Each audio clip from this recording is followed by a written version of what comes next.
Hello friends, my name is Eric Schrotenboer and I live in Grand Rapids with my wife Meredith and our two children. Judah is 2 years old and Marin is 5 years old. For a living I get to tell story. I'm a filmmaker, I'm a musician, I get to create resources for families. My wife Meredith and I have our first children's book and family devotional coming out next Christmas, and then in the spring of 2022 we have another children's book coming out, so we're excited about that. I also lead a ministry called the Acacia Project, and at the Acacia Project we teach people about the context of their Bible, and one of the ways we do that is by taking people to the Holy Land to experience the context of their Bibles. And so today I get to talk a little bit about discipleship. And the story I want to tell you is a good reminder to me, because I get to take people to the Holy Land, but it's a reminder that I too have my own Holy Land. And my Holy Land is my context. It's my family.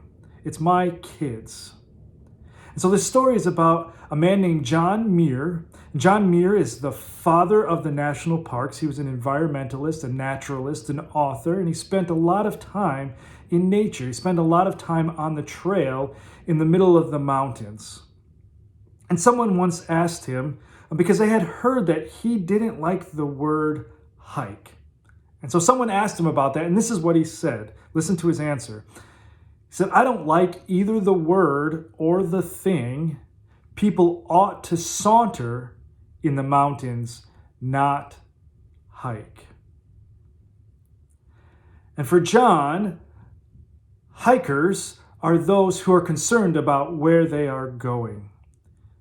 They're concerned about the mileage and how long it takes them to get there. They're concerned about the speed and the distance on the trail.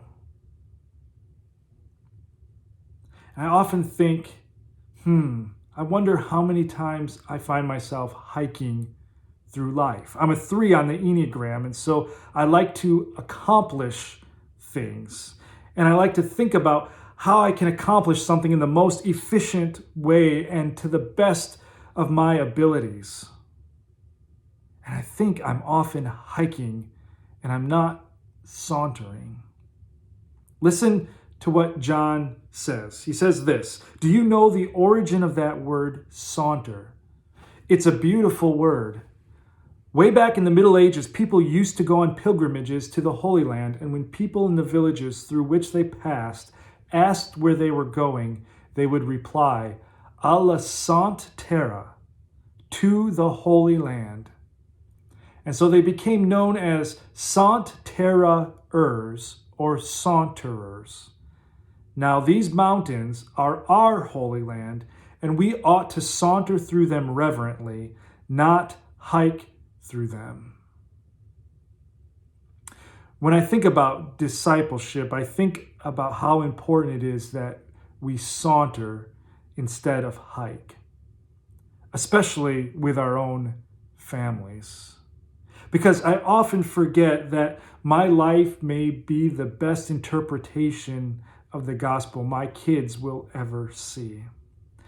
And if I'm hiking, if I'm constantly worried about the destination or what it's going to take to get there or how fast I can get to the destination, then I miss the moments of beauty along the trail. And I miss the opportunity to have the conversations with my kids and to notice things.